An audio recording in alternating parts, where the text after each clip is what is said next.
جی السلام علیکم، کیسے ہیں آپ سب؟ میرا نام ہے دانش زمان۔ اس وقت ہم موجود ہیں گل ایڈوانس موٹیویشنل کوچنگ سینٹر میں، اور ہمارے ساتھ اس ٹائم موجود ہیں ہمارے بہت ہی پیارے بھائی اور میرے بہت اچھے دوست سر مشرف دل صاحب۔ سر کیسے ہیں آپ؟ ٹھیک ہیں؟ بالکل ٹھیک ٹھاک، بہت بہت شکریہ دانش۔ سر بہت شکریہ آپ کی یہاں پر اٹینڈنس کا اور اپنا ایک قیمتی وقت دینے کے لیے ہمیں۔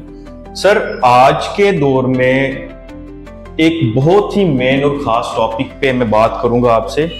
ایک بس سوال ہے میرا کہ آج کے اس سخت دور میں ہم اپنے بچے کو کس طرح تربیت کر سکتے ہیں؟ جی دانش، بہت بہت شکریہ سب سے پہلے تو آپ کا اس وقت کے لیے، اور یہ بڑا ایک خاص موضوع ہے۔ بالکل۔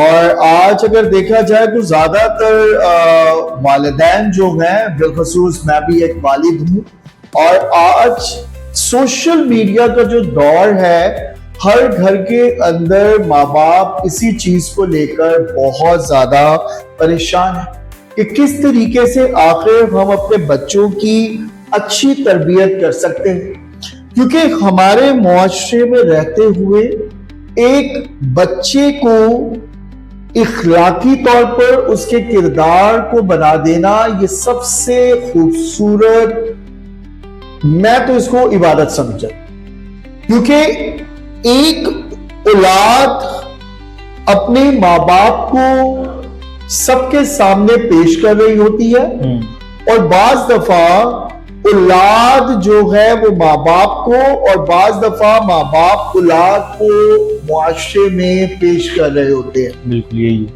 لیکن میں بڑا متاثر ہوا، اور خاص طور پہ بہت ایک لمبے عرصے سے میں سیکھنے اور سکھانے کے عمل میں سے گزر رہا ہوں، اور خاص طور پہ میرے استاد قاسم علی شاہ صاحب، ہر ایک لیکچر میں ان کا ذکر کرتا ہوں، اور میرے اور بھی بہت قابل احترام استاد ہیں جو اس ویڈیو کو جب دیکھیں گے تو ان کا بھی بڑا اہم رول میری زندگی میں رہا۔ لیکن سب سے بڑھ کر میری زندگی میں جو رول ہے وہ میرے ماں باپ کا ہے، کیونکہ ماں باپ کا اپنے بچوں کے سامنے بات چیت کرنا ان پر کس طریقے سے اثر انداز ہوتا ہے، یہ سب سے مین چیز ہے۔ اور میں آپ سب کو اور کافی لوگوں کی نظر سے یہ کتاب گزری بھی ہوگی، جو کہ بہت ہی ہمارے قابل احترام استاد ہیں ڈاکٹر جاوید اقبال صاحب، تربیت اولاد کا نظام۔ اگر ہم دیکھیں تربیت اولاد کا نظام، یہ کتاب ایسی ہے کہ ہر گھر میں اس کتاب کا ہونا اس وجہ سے ضروری ہے کہ ہم بہت ساری چیزیں ایسے کر رہے ہوتے ہیں جس سے ہماری اولاد پر بہت سارے غلط اثرات جاتے ہیں، اور وہ پھر واپس لوٹ کر ہماری طرف ہی آتے ہیں، اور پھر ہم سر پر ہاتھ رکھتے ہیں اور کہتے ہیں کہ ہماری اولاد ہماری عزت نہیں کرتی۔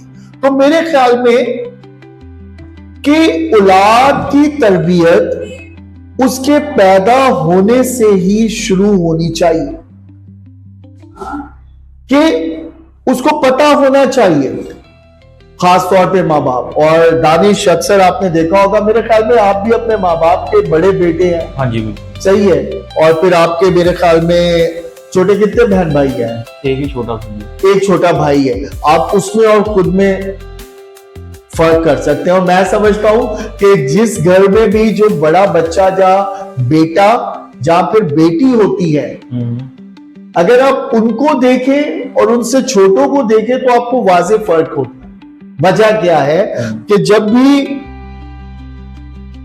شادی کے رشتے میں بندھا جاتا ہے، ایک لڑکی اور لڑکا شادی کے بندھن میں میاں اور بیوی کہلاتے ہیں، اور پھر جب اللہ تعالیٰ انہیں پہلی اولاد سے نوازتا ہے تو وہ اس کے لیے دعا بھی کر رہے ہوتے ہیں، اس کے لیے پلان بھی کر رہے ہوتے ہیں، اس کی کیسے تربیت کرنی ہے وہ بھی کر رہے ہوتے ہیں، اس کی تیاری بھی کر رہے ہوتے ہیں۔ تو جب وہ سارا عمل کرتے ہیں اور پھر اس کو وہ پریکٹیکلی بھی کرتے ہیں، لیکن پھر جیسے جیسے بچہ بڑا ہوتا ہے، وہ جب ڈیمانڈ کرنا شروع کرتا ہے، تو جب ہم اس کی جائز یا پھر